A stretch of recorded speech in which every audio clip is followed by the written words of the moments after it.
Hi everyone, today we're going to talk about Major John Andre, who was a tragic figure of the Revolution. We're going to touch on his life, his relationship to the Delaware / Pencader area, and his role in Benedict Arnold's treason, and of course the repercussions for that role. So when I started doing research on John Andre for the talk, I realized that there was just so much information that each segment of this talk could basically be its own talk. Could have a talk on John Andre's map of the Battle of Cooch's Bridge encampment. I could have an entire talk on his role in Benedict Arnold's treason, etc. So as a result, it might feel like I'm kind of jumping around a little bit here, but trying to touch on all the aspects of his life while I'm still keeping it within one talk. It's also going to be more of a British focused talk. A lot of the time, the American side gets all the focus during the American Revolution, but they're going to be less of a focus this time. So I'm sure a lot of you have seen the show Turn. John Andre was a big part of that show's story. However, Hollywood did change numerous key details about his life, which included kind of a love triangle between John Andre, Peggy Shippen, and Benedict Arnold, which probably didn't happen, or at least we have no documentation that it did. So today I hope to separate the facts of Andre's life from the Hollywood fiction that a lot of people know. Here you kind of see this is from the TV show, and you have John Andre with Peggy Shippen, and then she would later go on to marry Benedict Arnold. Okay, so I'm going to give you a little bit of background on John Andre's early life. He was born on May 2nd, 1750 in London to Anthony Andre and Marie Louise. He was the first of 5 children that the couple had. He also had 3 sisters and 1 brother. The Andre family was considered middle class at that time, and his father owned a business where he worked as a merchant and an importer. At an early age, John was privately tutored in mathematics, military studies, art lessons, and music theory. John quickly became a ferocious reader, as well as being educated on many different subjects, and was highly intelligent. John began sketching artwork any chance he could get, and this continued throughout his life. Whenever he got a chance, he would always be sketching stuff. So when John turned 17, his dad ended John's education and kind of pushed him into working in the family business.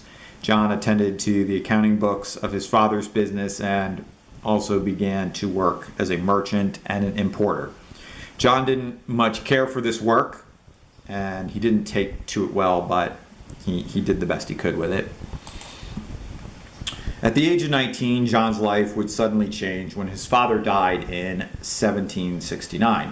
John would be left with about $8,500 in inheritance, which is roughly $325,000 in today's money. So he had quite a bit of money, but it wasn't like he was set for life.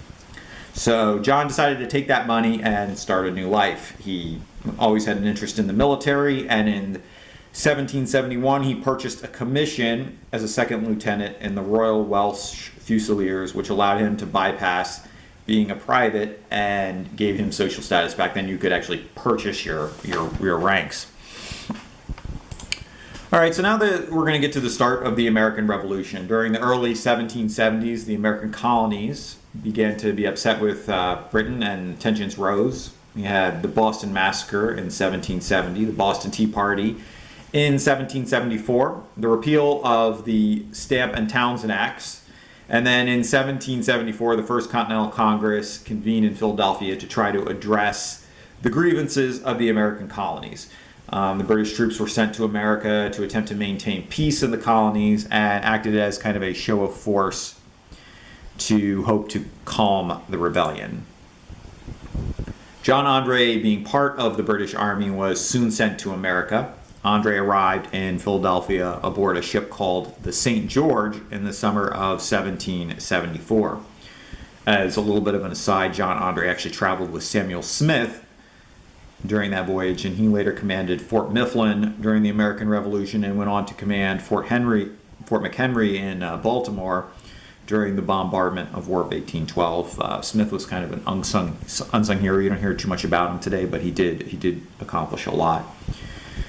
So once Andre arrived in Philadelphia, he soon traveled north to Boston, eventually up to Lake George, to Fort Ticonderoga, and finally to the city of Quebec in Canada.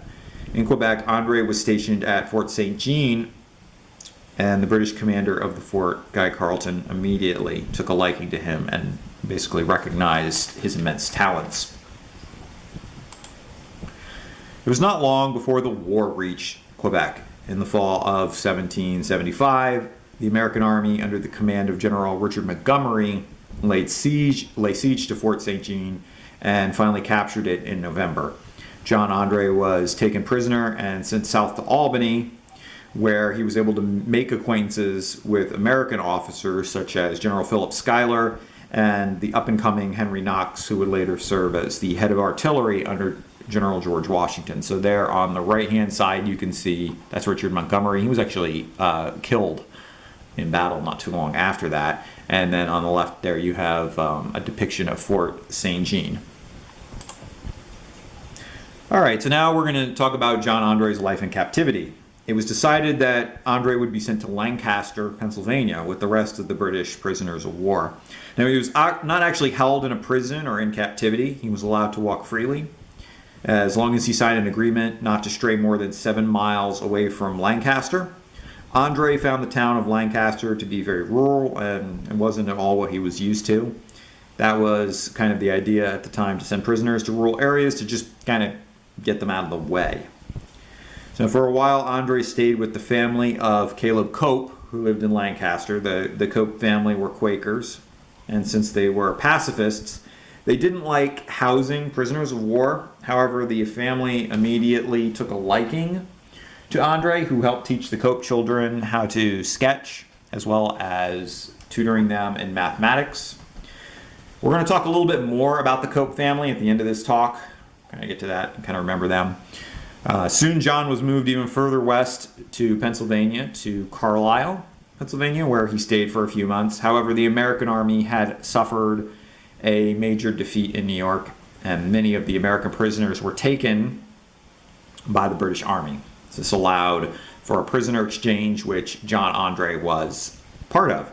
So in the fall of 1776, John Andre was officially exchanged and traveled to New York to meet with the now commander of the British Army, General William Howe.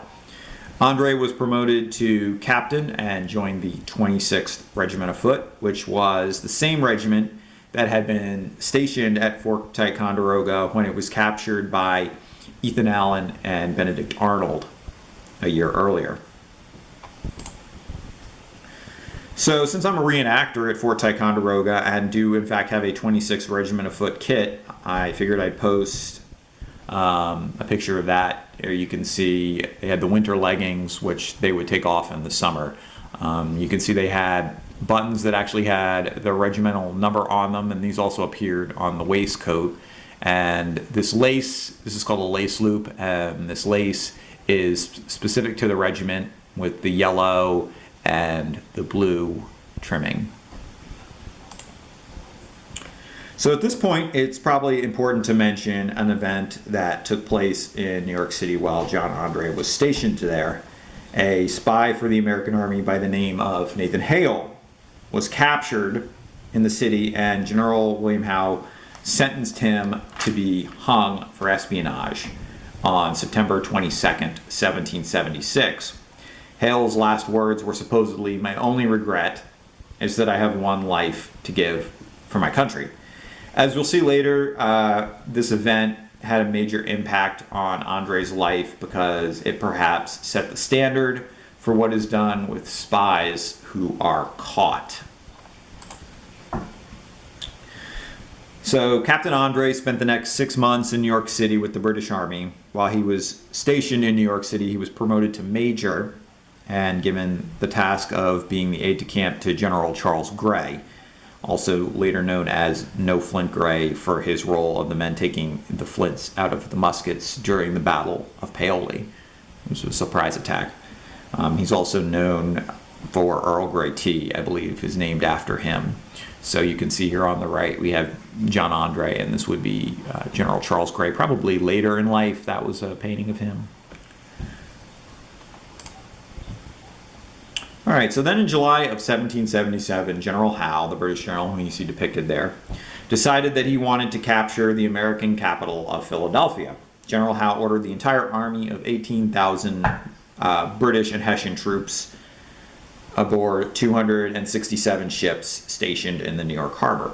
Over the next month, the fleet of ships had an arduous journey south around the Virginia Capes, up the Chesapeake Bay, and they landed just south of Elkton, Maryland on August 25th, 1777.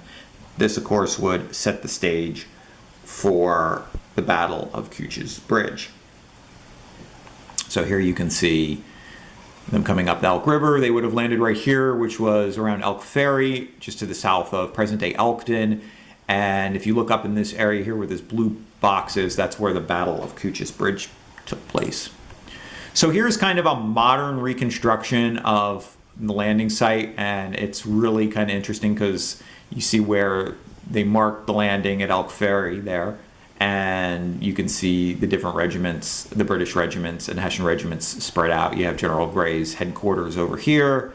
You have all the different headquarters, General Kniphausen, and I just think that this is really interesting. You can actually go out to this spot if you have like a boat or a kayak, and I usually kayak out there on the anniversary of the landing. It's really amazing that they managed to fit 267 ships in such a small area. As you can see, if you look across here, this is not a big area. It's maybe a mile to 2 miles at most across. And so I always, when I go out there, I always find that is very remarkable. So there's been a lot of conjecture as to whether General George Washington could have seen the British landing from the view on Iron Hill. He did actually go up there in an attempt to view the British landing. There's no way of knowing by going up to the hill today, given that the trees are now like 100 feet tall and they obscure the view. However, at the time, there were probably not as many trees on Iron Hill. And now that we have drone technology, we no longer have to wonder if he could see from up there. So this is basically a drone photo taken from the approximate top of Iron Hill, and you can see in the background here clearly this is the Elk River where the British would have landed. All right, so we're not going to talk too much about the Battle of Cooch's Bridge, but I did want to give you kind of an overall summary of it and point out John Andre's role in the battle. So on September 3rd, 1777, there were about 800 American troops under the command of General William Maxwell stationed along what is present-day Route 896 and Old Cooch's Bridge Road with orders to slow the British advance up the road. As the British troops advanced north along the road, they were fired upon by General Maxwell's men, and it eventually turned into kind of a running battle, with General Maxwell's men eventually being pushed north over the bridge in a retreat. Although we don't know the exact numbers of casualties of the battle, it seems likely that 20 men on both sides lost their lives, and those numbers are potentially higher. This is a map taken, I believe this is in the 1940 Cooch book, and it kind of shows Iron Hill here, Old Baltimore Pike here, and you have the road going up to Cooch's Bridge, and the battle would have kind of taken place along this road. There's a little bit of a discrepancy here. You can see Purgatory Swamp. We tend to not think that was where they flanked. It was further south here, but that would probably be the only thing that would be off with this. So here's part of Andre's account. I'm not going to read the whole thing, but it's kind of interesting because, the talks on John Andre and Cooch's Bridge is very local to Delaware, so I figured it'd be cool to get his account. General Kniphausen marched to Aiken's Tavern. The van of Sir William Howe's column, consisting of light infantry, fell with a bottle of about, he says, 500 rebels here. I think it was probably a bit more. Just beyond Aiken's Tavern to a road to Iron Hill, they disposed of themselves along some trees and gave heavy fire and were pursued for about 2 miles. Now, Major Andre didn't actually take part in the battle, but was probably stationed near what is now Aiken's Tavern, or the marker where Aiken's Tavern was. So he was probably there while the battle was taking place. After the battle, Andre drew a very interesting map of the Pencader area, which showed the British encampments. All right, so here's the map that Andre drew, and I'll kind of orient you. You can kind of see Iron Hill here. You can see the Cooch House. It clearly lists Lord Cornwallis's headquarters. I've circled where the bridge is, Old Baltimore Pike, and then you kind of have what is present-day Route 896 and Old Cooch's Bridge Road, and then you have the village of Glasgow, Aiken's Tavern. And so this kind of shows the British encampment. You had troops up on Iron Hill, and then they kind of came down here and kind of crossed over the road. There were also plenty of troops camped down here, which is basically present-day Glasgow Park. And so if you look at this, this would be the exact comparison kind of to where things are today. You see Old Baltimore Pike and 896. Now, it would be amazing to geo-rectify this map and kind of have the troops on Iron Hill and place them exactly where they were. Unfortunately, there's problems with this map. It's not 100% correct with these streamlines. I'll kind of show you what I mean here really quick. So the first streamline down here, it looks almost perfect. It kind of comes out and goes into a Y, so that's good. The second one looks pretty good too. It's when you get to this third one and fourth one where there's some problems, where it kind of shows the third one and the fourth one connecting, but in reality they don't connect at all. And so that kind of gives you, it throws this map off. So I tend to think that the Iron Hill part up here was probably drawn correctly, and probably the village of Glasgow down here was drawn correctly, but it's kind of this area in between which is a little bit off. And I was speaking to the guy who kind of did the research on this, and basically he was saying that Andre was probably up on Iron Hill at some point and just looked over and saw what he saw here and kind of sketched it that way. He didn't actually kind of go out to this area. So that's what kind of the thinking is now. However, the village, with the village of Glasgow being pretty well drawn, we can kind of get an idea of where certain things were. We know that General Howe's headquarters was here at Aiken's Tavern, and there's now a marker up in that spot. It's kind of, not a lot of people notice that when they drive by, but it's there. So we talked about the aforementioned General Charles Gray. His headquarters was probably near today where the Brewster's Ice Cream is. And we have what was a cattle pen, actually, for the British. They would put the cattle in there, and that was probably in the parking lot of present-day People's Plaza.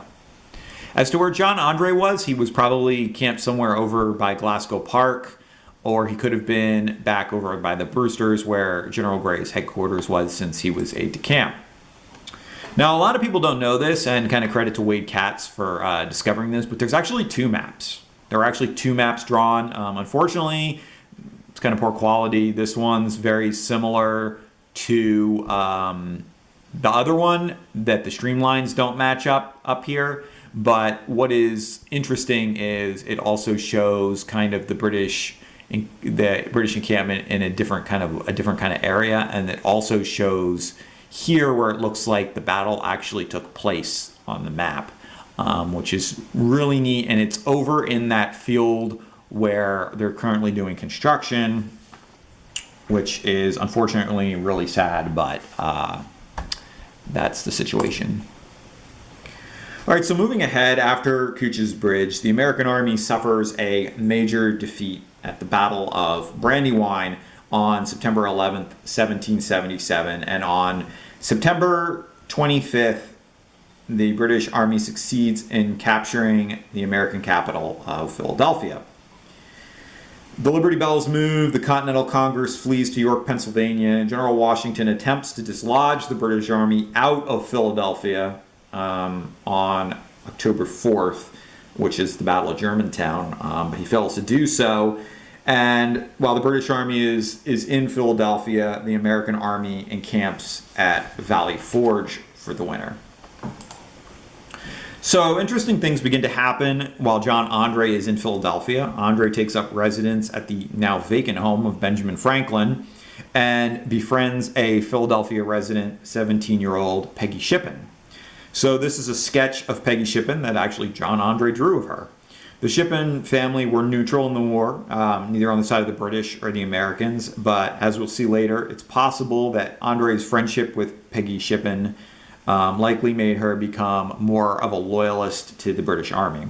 Now, as I mentioned earlier in the TV show Turn, they wrote in that Andre had romantic interest in Peggy. However, there's simply no documented proof of this.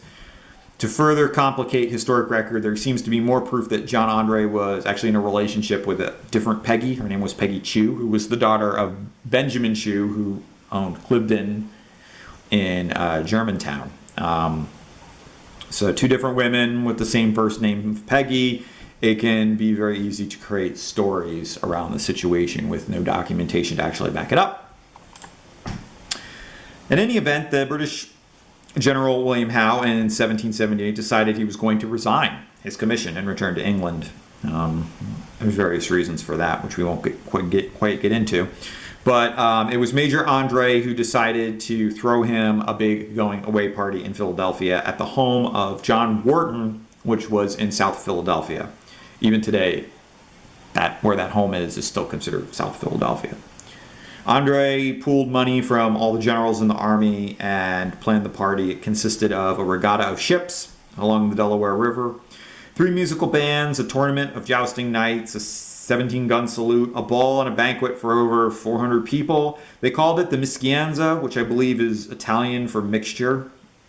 The total cost of the party in today's dollars were close to $700,000. Certainly a lot of money for one night of partying. On May 18th, 1778, the party was held, which was likely attended by both Peggy Shippen and Peggy Chew, although there's some anecdotal evidence that Peggy Shippen didn't attend. There was a rumor circulating at the party that the Marquis de Lafayette was on nearby Baron Hill and could easily be captured. It was the hope among some of the British generals that Lafayette could be captured and put on display at the party itself. This isn't actually very far from the truth because Lafayette was, in fact, almost captured on Baron Hill the following day. So here on the right, you can see an invitation to the party that was created. And on the left, this is kind of I think it might even be like a modern depiction of what they thought the party would have looked like. So with General Howe gone, he was replaced by General Henry Clinton, who you can see here on the left. Soon Clinton feared a naval blockade of Philadelphia and decided in June of 1778 to evacuate the city and consolidate the British forces in New York. When Major Andre got word that they would be leaving the city on order from General Gray, he stripped Benjamin Franklin's house of his books, papers, and even a 1751 painting of Franklin, which actually wasn't returned to the United States until 1906.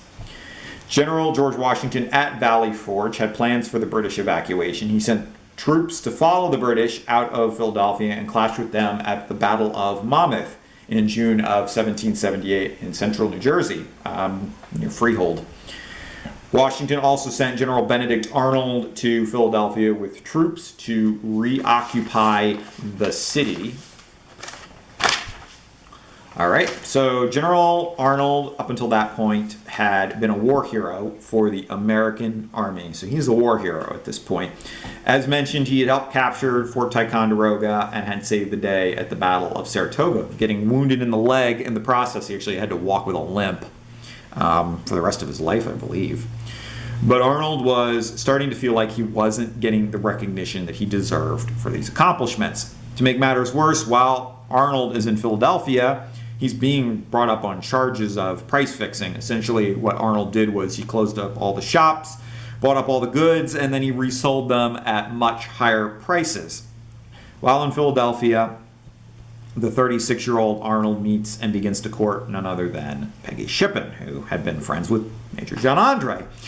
While he was there, Arnold and Shippen would eventually get married, have kids, and spend the rest of their life together.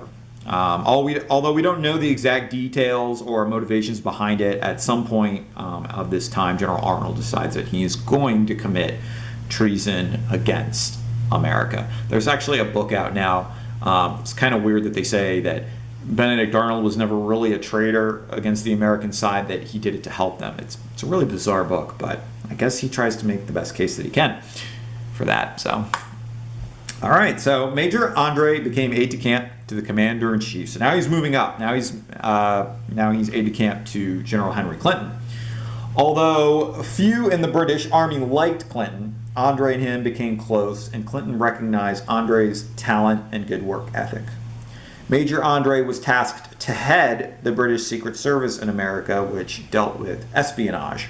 In this role, Major Andre was told by Joseph Stansbury on May 10, 1779, that General Benedict Arnold wanted to break from the American side and commit treason. Arnold and Andre, under assumed names, began exchanging letters. The letters were hidden with a new technique called invisible ink that was placed in regular letters between Peggy Shippen and John Andre, so it wouldn't arouse suspicion. Benedict Arnold finally named his price for his services. It included about $3.2 million in today's money. All of his debts paid, a commission in the British Army, and a laundry list of items for Peggy Shippen. In return, Arnold agrees to give the British the plans and layout for West Point. He also is going to lower the defenses there so that they can easily capture it. If the British capture West Point, it would have been a huge victory for them and likely changed the course of the American Revolution, since West Point controls the Hudson River. So Major Andre and General Benedict Arnold agreed to meet to finalize the deal at Dobbs Ferry. Major Andre is under no obligation to actually go to this meeting personally. However, he insists on going because, in truth, he knows that if it's successful, it will probably mean a major promotion for him, as well as recognition. Plus, Andre loved the kind of theater. So Andre travels aboard a British ship called the Vulture, docks at Dobbs Ferry, and meets with General Arnold. For a few hours, they discuss and secure the deal of Arnold's treason. However, there is a problem. Major Andre plans to reboard the Vulture and take it back to British lines, but the Vulture comes under attack by American cannon fire and is forced to retreat from the area. Andre is stuck and is now forced to rely on Benedict Arnold for his protection.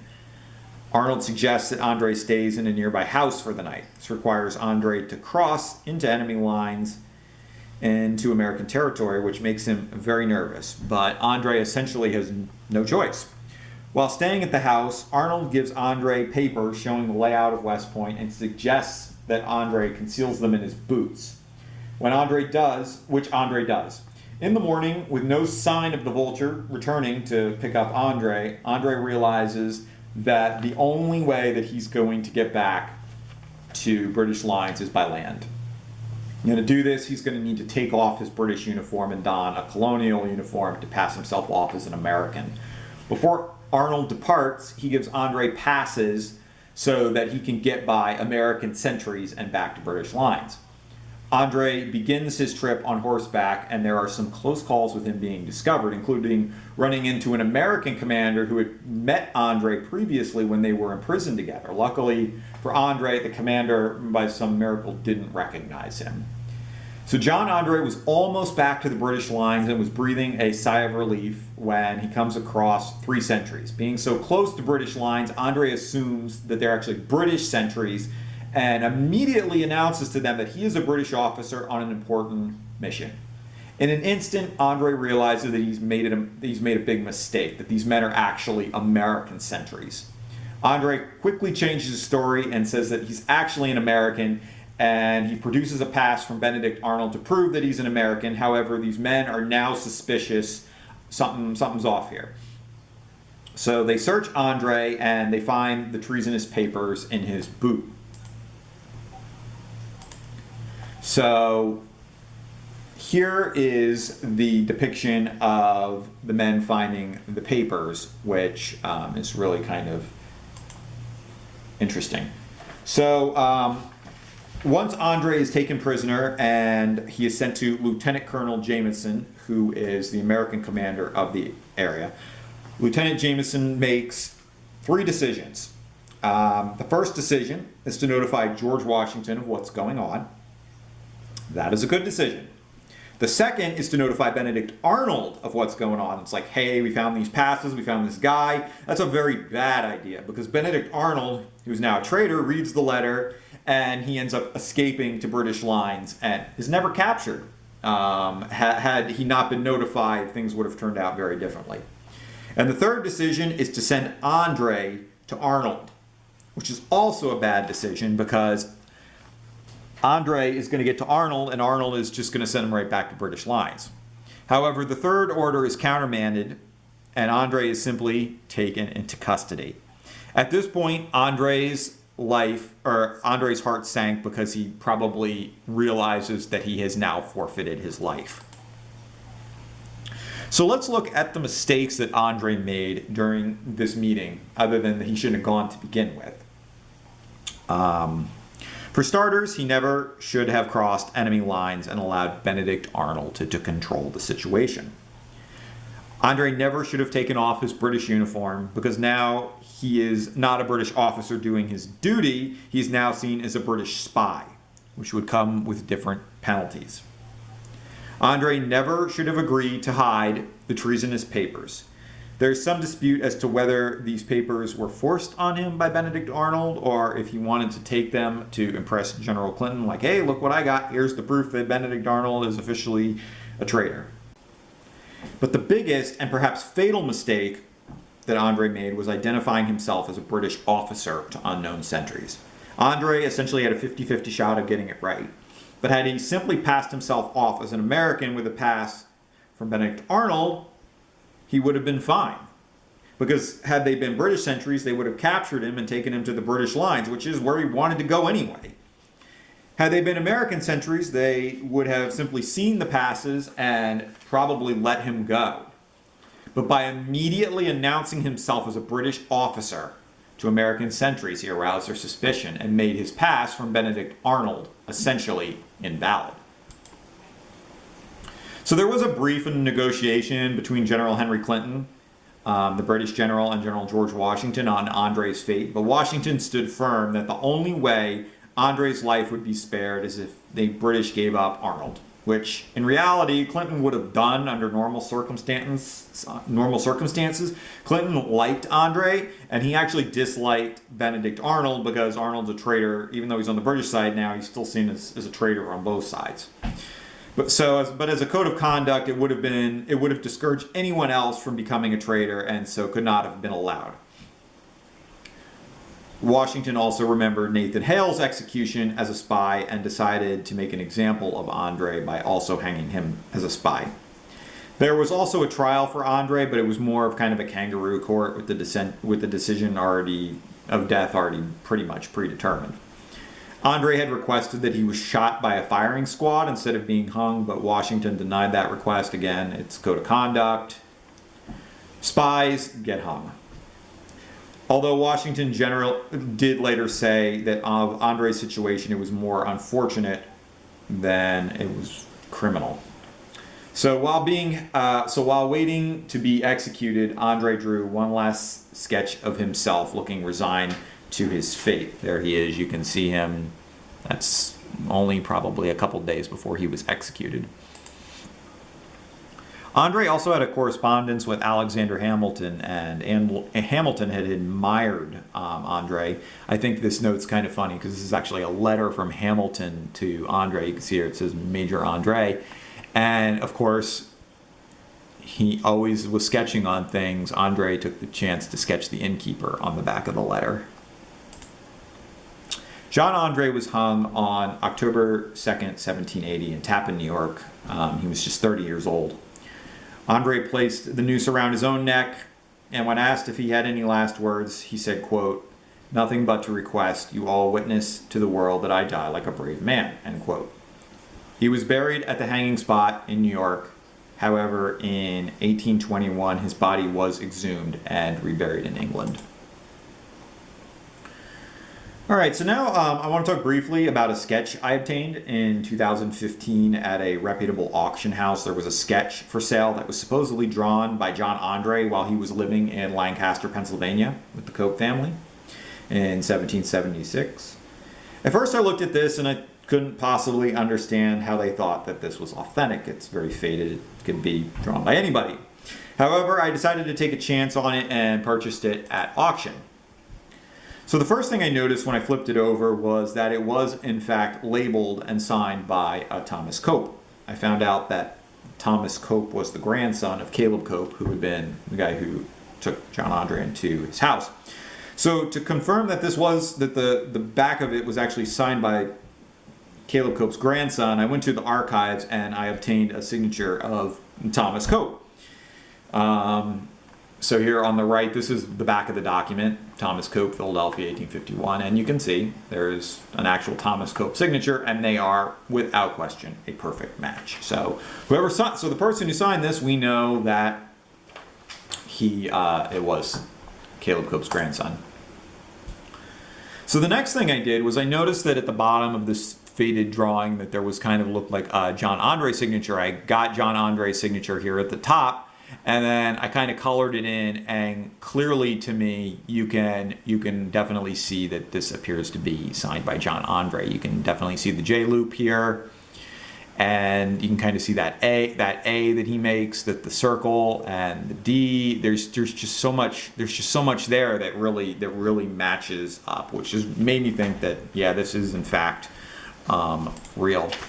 And then finally, I was reading a book on Major John Andre, and I couldn't believe this, but it actually mentions this drawing, this thatched English cottage beneath the lush shade of trees that he had given him. And I would love to talk to this author and find out how he knows this information, and I'd love to know what the history of this document is. But unfortunately, I don't really know exactly how it got from wherever it was with the Cope family to me. It might be possible that as the generations went down, it became less sentimental to them and they just auctioned it off.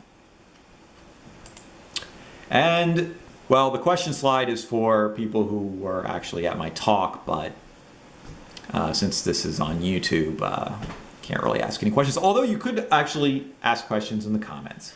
So, thank you for watching. Have a good day.